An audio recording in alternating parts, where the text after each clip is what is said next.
Welcome to Cambridgeshire and Peterborough Insight, your ultimate hub for all things data and research. This video will cover the different geographies available on the site and further related resources. You may find this useful if you are new to using small area data and want a better understanding of the definitions of different geographies. It should be noted that not every dataset on Cambridgeshire and Peterborough Insight is available at all geographies.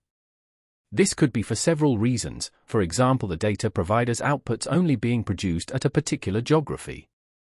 Another possible reason is that smaller geographies are more likely to have lower numbers, which could make an individual identifiable and therefore is not appropriate for publication. For the purpose of this demonstration, the Map Explorer will be used to demonstrate different geographies. The Map Explorer can be found in the drop-down menu, under Data Tools then Maps. The Key Geographies page also shown in this drop-down will be demonstrated later on. For the purpose of this video, population density dataset will be selected.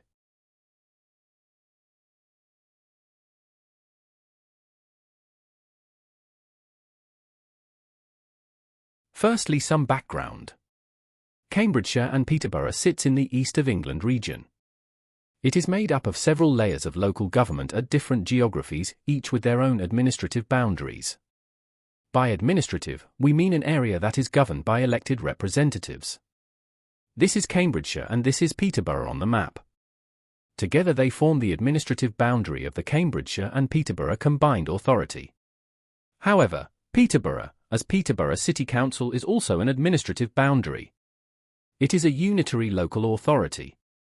The administrative area of Cambridgeshire is governed as a two-tier authority area made up of a county council known as the upper tier and district and city councils for the lower tier local authorities. Let's switch to district view. The lower tier local authorities in Cambridgeshire include Fenland, East Cambridgeshire, South Cambridgeshire, Cambridge and Huntingdonshire.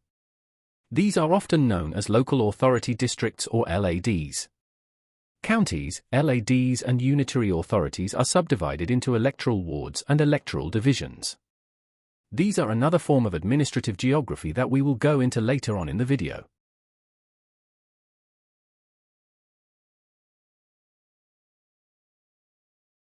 Now for more detail.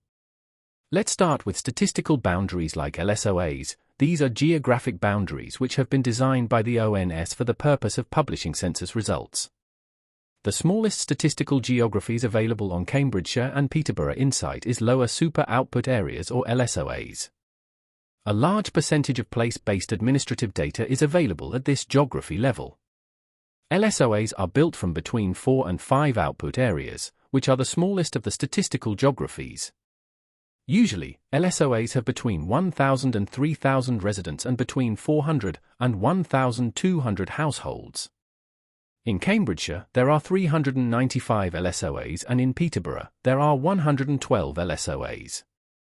As seen on the Map Explorer, LSOAs tend to be larger in geographic size in areas that have a lower population density, for example in more rural areas. Conversely, LSOAs are a lot smaller in high population density areas, for example within a town or city.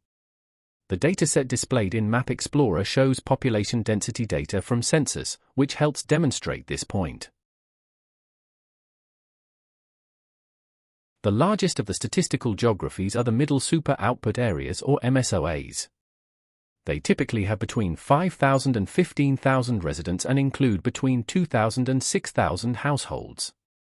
In Cambridgeshire, there are 89 MSOAs and in Peterborough, there are 32 MSOAs. As shown in the Map Explorer, these do remain smaller in geographic size in urban areas, for example around Cambridge City and Peterborough, and larger by geographic size in less densely populated areas. Each of these three statistical geographies are part of a hierarchy and fit into each other like building blocks. Output areas aggregate to form LSOAs.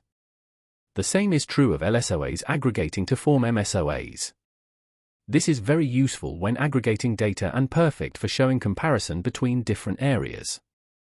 However, there is a large drawback to these statistical geographies, and that is their names. Each area is assigned a code and a standard name. These names and codes do not relate to the local area and so do not mean anything to people.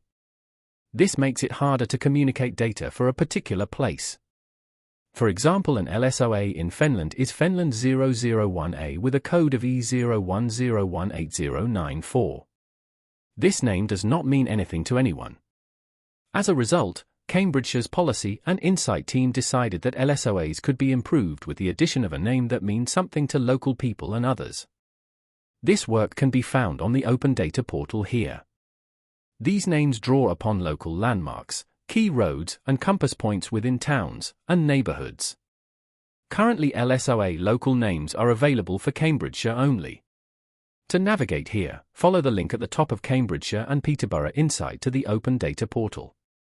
Once here, LSOA names can be searched and the local names dataset should appear at the top.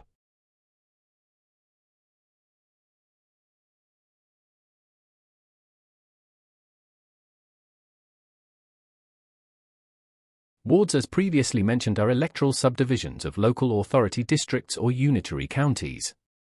This means they have elected representatives and together they will join to form a local administration. These differ from electoral divisions, which are more commonly associated with county councils. People are generally more familiar with wards and can identify places more easily, which makes them very useful when communicating data. However, ward boundaries can change frequently, making it hard to compare data over time. The other issue is that population sizes can vary significantly. For example, in Cambridgeshire there are just 1,500 people residing in Whittlesey-Lattersay ward, but as many as 14,000 in Central ward in Peterborough, meaning it is not possible to compare raw numbers or counts of data between the two. There are 120 wards in Cambridgeshire and 24 in Peterborough. All wards fit into the respective district boundaries. There are many ways to view data at a ward level on Cambridgeshire and Peterborough Insight. For more details on ward profiles, watch the How-To, Ward and Thematic Profiles video in this series. Now you may have noticed that there are some grey areas within the map this time. This is due to a ward boundary change. In this instance, there was a significant ward boundary change in 2023, in Fenland and East Cambridgeshire. If the data is only available for older boundaries, it will not populate when using more up-to-date geographic boundaries.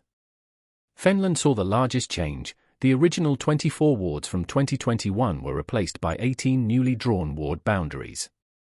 Boundary changes often happen, and therefore it is important to be mindful of what has changed and refer to the latest updated version. It doesn't always mean you can't use the available data, but it is important context to know. There are some other types of geography that data is produced at, but data is not as readily available on Cambridgeshire and Peterborough Insight at these geographies.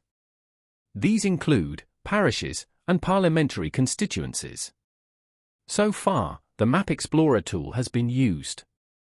However, there is also a dedicated page of static maps on Cambridgeshire and Peterborough Insight. This is the Key Geographies page. This can be found from the drop-down menu, under Data Tools, then Maps. This page also has a link through to the Open Data portal, where there is a larger array of static maps that can be downloaded for your own use. Knowledge of different geography levels is important when understanding data and analysis, as it can provide more context for a particular place in relation to other areas. If you enjoyed this, check out the other videos in this series.